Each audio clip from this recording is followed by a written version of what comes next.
Hi friends, welcome to my channel. ನಾನಿವತ್ತು ನಮ್ಮ ಊರಿನ ಹತ್ತಿರ ಇರುವ ದೇವರ ಹೊಳೆ ಅನ್ನುವ ಹೊಳೆಯನ್ನು ತೋರಿಸ್ತಾ ಇದ್ದೀನಿ. ನೋಡ್ತಾ ಇರ್ಬೋದು ಇಷ್ಟೊಂದು ನೀರು ಹರಿತಾ ಇದೆ ಅಂತ. ನಿನ್ನೆಯಿಂದ ಸತತವಾಗಿ ಮಳೆ ಹೋಯ್ತಾ ಇರೋ ಕಾರಣ ನೀರುಗಳು ತುಂಬ ಬರ್ತಾ ಇದೆ. ಹಾಗೆ ನೋಡ್ತಾ ಇರ್ಬೋದು ಇಲ್ಲೊಂದಿಷ್ಟು ಸ್ವಲ್ಪ ಜನ ಕಾಯಿಯನ್ನು ಹಿಡಿತಾ ಇದ್ದಾರೆ. ಮಳೆಗಾಲದಲ್ಲಿ ತುಂಬ ಕಾಯಿ ತೇಲಿ ಬರ್ತಾ ಇತ್ತು. ನಿನ್ನೆ ಜಾಸ್ತಿ ಬರ್ತಾ ಇತ್ತು, ಇವತ್ತು ಸ್ವಲ್ಪ ಪ್ರಮಾಣದಲ್ಲಿ ಮಾತ್ರ ಬರ್ತಾ ಇದೆ. ಹಾಗಾಗಿ ಸಂಡೇ ಆಗಿರೋದ್ರಿಂದ ಎಲ್ಲರೂ ಕಾಯಿಯನ್ನು ಹಿಡಿತಾ ಇದ್ದಾರೆ. ನೋಡ್ತಾ ಇರ್ಬೋದು ಎಷ್ಟೊಂದು ನೀರು ಉಕ್ಕಿ ಬರ್ತಾ ಇದೆ ಅಂತ. ನೋಡಿ, ಸುತ್ತಲೂ ಕಾಡು, ಪ್ರಕೃತಿ ಕೂಡ ಇಷ್ಟೊಂದು ಚೆನ್ನಾಗಿದೆ ಅಂತ. ಹಾಗೆ ನೀರು ಕೂಡ ತುಂಬಾ ಜಾಸ್ತಿ ಬರ್ತಾ ಇತ್ತು. ನೋಡ್ತಾ ಇರ್ಬೋದು ಸುತ್ತಲೂ ನೀರು ಹೇಗೆ ಬರ್ತಾ ಇದೆ ಅಂತ. ನಿನ್ನೆ ತುಂಬ ಜಾಸ್ತಿ ಇತ್ತಂತೆ ಮಳೆ. ಹಾಗೆ ನೀರು ಕೂಡ ಈ ಫೂಲ್ ಮೇಲೆ ಹರಿದು ಹೋಗ್ತಾ ಇತ್ತು. ಆದರೆ ಇವತ್ತು ಅಷ್ಟು ಪ್ರಮಾಣದಲ್ಲಿ ನೀರಿಲ್ಲ. ನಾನು ನಿಮಗೆ ತೋರಿಸ್ತಾ ಇದ್ದೀನಿ ನೋಡಿ ಎಷ್ಟು ಪ್ರಮಾಣದಲ್ಲಿ ನೀರು ಬರ್ತಾ ಇದೆ ಅಂತ. ನೋಡಿ ಎಷ್ಟೊಂದು ನೀರು ಬರ್ತಾ ಇದೆ ಅಂತ. ಇದನ್ನು ನೋಡೋಕೆ ಅಂತಾನೆ ಬೇರೆ ಬೇರೆ ಊರುಗಳಿಂದೆಲ್ಲ ಜನ ಬರ್ತಾ ಇದ್ರು. ನಾವು ಕೂಡ ಈ ದೃಶ್ಯವನ್ನು ನೋಡೋಕ್ಕೆ ತುಂಬ ಹೊತ್ತು ಅಲ್ಲೇ ನಿಂತು ಎಂಜಾಯ್ ಮಾಡ್ತಾ ಇದ್ವಿ. ನೋಡ್ತಾ ಇರ್ಬೋದು ಈಗಾಗಲೇ ಇಷ್ಟೊಂದು ಜನ ಬಂದಿದ್ದಾರೆ ಅಂತ. ಹಾಗೆ ನಾವು ಹೋದಾಗ ಮಳೆ ಜಾಸ್ತಿ ಇರಲಿಲ್ಲ, ಸ್ವಲ್ಪ ಇತ್ತು. ಹಾಗಾಗಿ ನಮಗೆ ಸ್ವಲ್ಪ ಹೊತ್ತು ನಿಂತು ಈ ನೀರನ್ನು ನೋಡೋಕ್ಕೆ ಅವಕಾಶ ಸಿಕ್ತು. ಮಳೆಗಾಲದಲ್ಲಿ ಈ ರೀತಿ ಫೂಲ್ ಮೇಲೆ ನಿಂತು ಹೊಳೆಯನ್ನು ನೋಡೋದೇ ಒಂದು ರೀತಿಯ ಖುಷಿ ಅಂತಲೇ ಹೇಳ್ಬೋದು. ನಾವು ಚಿಕ್ಕ ವಯಸ್ಸಲ್ಲಿ ಕೂಡ ಈ ರೀತಿಯೇ ಮಾಡ್ತಾ ಇದ್ವಿ. ಅದರಲ್ಲೂ ಶಾಲೆಗೆ ಮತ್ತು ಸ್ಕೂಲಿಗೆ ಹೋಗೋ ಸಮಯದಲ್ಲಿ ಹೊಳೆಯನ್ನಲ್ಲೇ ನಿಂತು ನೋಡೋದು, ಫ್ರೆಂಡ್ಸ್ ಜೊತೆ ಎಂಜಾಯ್ ಮಾಡೋದೇ ಒಂದು ರೀತಿಯ ಖುಷಿಯ ವಿಷಯ ಆಗಿತ್ತು. ಹಾಗೆ ಮಳೆ ಅಂತ ಶಾಲೆಗೆ ರಜೆ ಕೊಡೋದ್ರಲ್ಲೇ ಎಂಜಾಯ್ ಮಾಡ್ತಾ ಇದ್ವಿ. ನೋಡ್ತಾ ಇರ್ಬೋದು ಹೇಗೆ ತುಂಬಿ ಹರಿತಾ ಇದೆ ಅಂತ.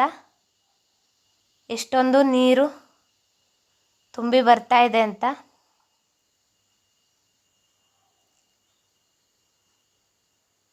ಶಾಲ್ಮಲಾ ನದಿ ಹೇಗೆ ತುಂಬಿ ಹರಿತಾ ಇದೆ ಅಂತ ನೋಡಿ.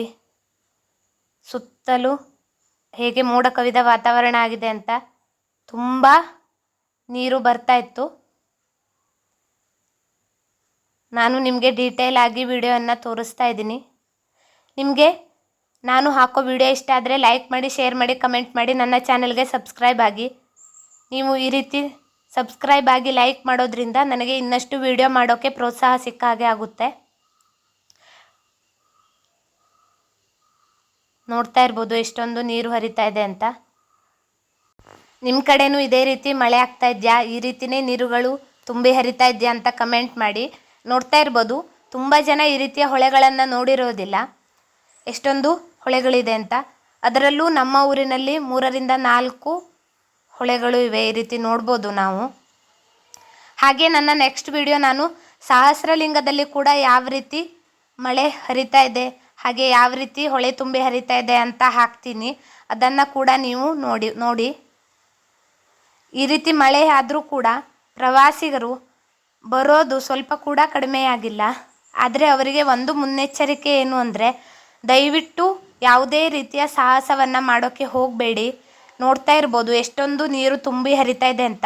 ನಾನು ಈಗಾಗಲೇ ನಿಮಗೆ ಶಿವರಾತ್ರಿಯ ಸಮಯದಲ್ಲಿ ಈ ಹೊಳೆ ಯಾವ ರೀತಿಯಲ್ಲಿ ಇರ್ತಿತ್ತು ಅಂತ ತೋರಿಸಿದ್ದೆ. ತುಂಬ ಜನ ಆ ವಿಡಿಯೋವನ್ನು ನೋಡಿದ್ದೀರಾ. ನಿಮಗೆ ಅದು ಮೊದಲು ಎಷ್ಟು ಪ್ರಮಾಣದಲ್ಲಿ ನೀರು ಹರಿತಾ ಇತ್ತು ಅಂತ ನೋಡಬೇಕು ಅಂದರೆ ದಯವಿಟ್ಟು ಆ ವಿಡಿಯೋವನ್ನು ಹೋಗಿ ನೋಡಿ. ಬೇಸಿಗೆ ಸಮಯದಲ್ಲಿ ಸ್ವಲ್ಪ ಕೂಡ ನೀರು ಇರಲ್ಲ, ಆದರೆ ಮಳೆಗಾಲದಲ್ಲಿ ನೋಡಿ ಯಾವ ರೀತಿ ನೀರು ಹರಿತಾ ಇದೆ ಅಂತ. ತುಂಬಾ ಆಳ ಇರುತ್ತೆ.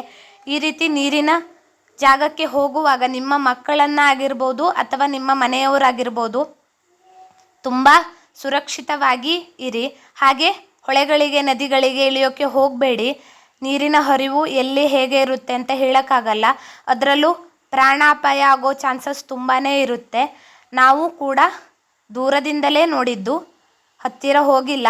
ಯಾಕೆ ಅಂದರೆ ಯಾವ ಸಮಯದಲ್ಲಿ ಕಾಲು ಜಾರುತ್ತೆ, ಏನು ತೊಂದರೆ ಆಗುತ್ತೆ ಅಂತ ಗೊತ್ತಾಗಲ್ಲ. ಹಾಗಾಗಿ ದಯವಿಟ್ಟು ನೀವು ಮಳೆಗಾಲದಲ್ಲಿ ಪ್ರವಾಸ ಕೈಗೊಳ್ಳೋದು ಸೂಕ್ತ ಅಲ್ಲ ಅನ್ನೋದು ನನ್ನ ಅಭಿಪ್ರಾಯ.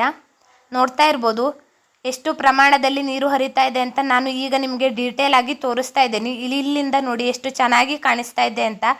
ನೋಡಿ ಅಲ್ಲೂ ಕೂಡ ಕೋಲಿನ ಸಹಾಯದಿಂದ ಹೇಗೆ ಕಾಯಿಯನ್ನು ಹಿಡಿತಾ ಇದ್ದಾರೆ ಅಂತ. ನೋಡಿ ಎಷ್ಟೊಂದು ಪ್ರಮಾಣದಲ್ಲಿ ನೀರು ಬಂದಿದೆ ಅಂತ.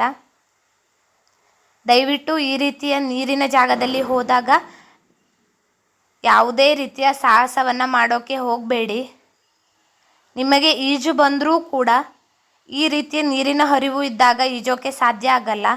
ನಿಮಗೆ ಈ ವಿಡಿಯೋ ಇಷ್ಟ ಆದರೆ ಲೈಕ್ ಮಾಡಿ, ಶೇರ್ ಮಾಡಿ, ಕಮೆಂಟ್ ಮಾಡಿ, ನನ್ನ ಚಾನಲ್ಗೆ ಸಬ್ಸ್ಕ್ರೈಬ್ ಆಗಿ. Thank you.